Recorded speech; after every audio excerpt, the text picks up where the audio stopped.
Chers citoyens de Guyane, bonjour. Dans le cadre de mon activité parlementaire, j'ai eu récemment à interpeller le gouvernement concernant le projet de création du CHU en Guyane. En effet, je tiens à rappeler qu'à l'occasion de la signature du protocole de fin de grève que nous avons signé le 9 juin 2017, il était question de mettre en place la dynamique de préfiguration du char en CHU, et cela devait se faire, bien entendu, avec l'accompagnement technique de la PHP, Assistance publique des hôpitaux de Paris.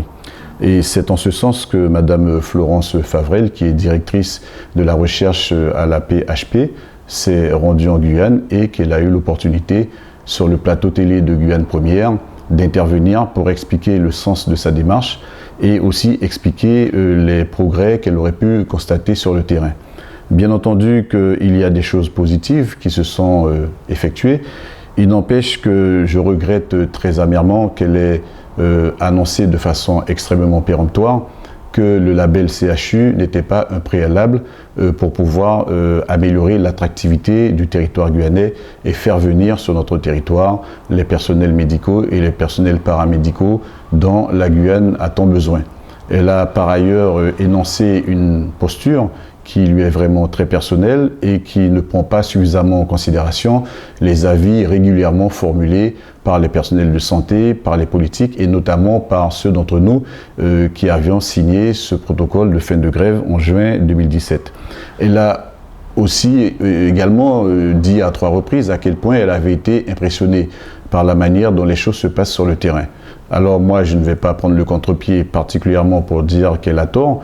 Néanmoins, je voudrais vous dire à quel point elle me laisse le sentiment de quelqu'un qui est envoyé en mission par le gouvernement juste pour nous dire « dormez tranquille, votre santé va bien parce que l'État veille sur vous ». Or, il semblerait qu'au quotidien, ce ne sont pas les éléments d'appréciation qui nous remontent de la base et vous êtes très nombreux à manifester un fort sentiment d'insatisfaction par rapport à la manière dont les choses se passent.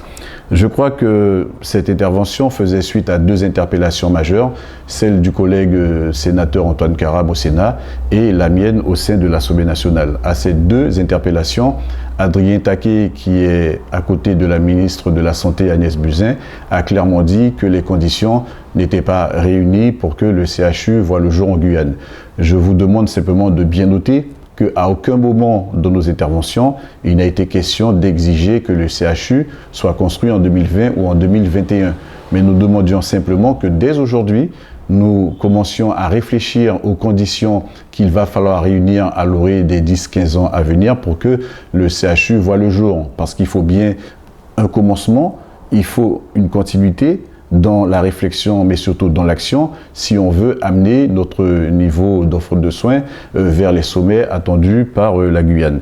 Il s'agit en réalité de faire en sorte que dès le collège, dès le lycée, que nos enfants soient suffisamment informés des possibilités d'aller se former vers les métiers médicaux ou paramédicaux. Il s'agit de faire en sorte que notre université de Guyane soit en capacité de développer en partenariat avec le CHAR des pôles de recherche et de compétitivité. Il s'agit de faire en sorte que la Guyane ne soit plus enfermée, repliée sur elle-même, mais qu'elle soit dans une logique de coopération avec les pays voisins, parce que c'est ça qui va véritablement alimenter la réflexion et faire en sorte que nous soyons reconnus à travers le monde entier. Et puis, il s'agit également, surtout, d'améliorer la qualité même de la formation dispensée à nos jeunes.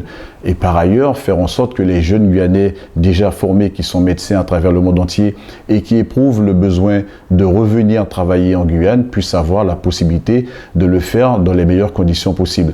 Et donc, vous voyez qu'en réalité, c'est tout un faisceau de conditions qu'il faut réunir et qui vont faire appel aussi bien aux services de santé. Ça va mettre en exergue la nécessité pour les collectivités d'apporter leur contribution. Il faut que l'État également soit là pour accompagner ce projet.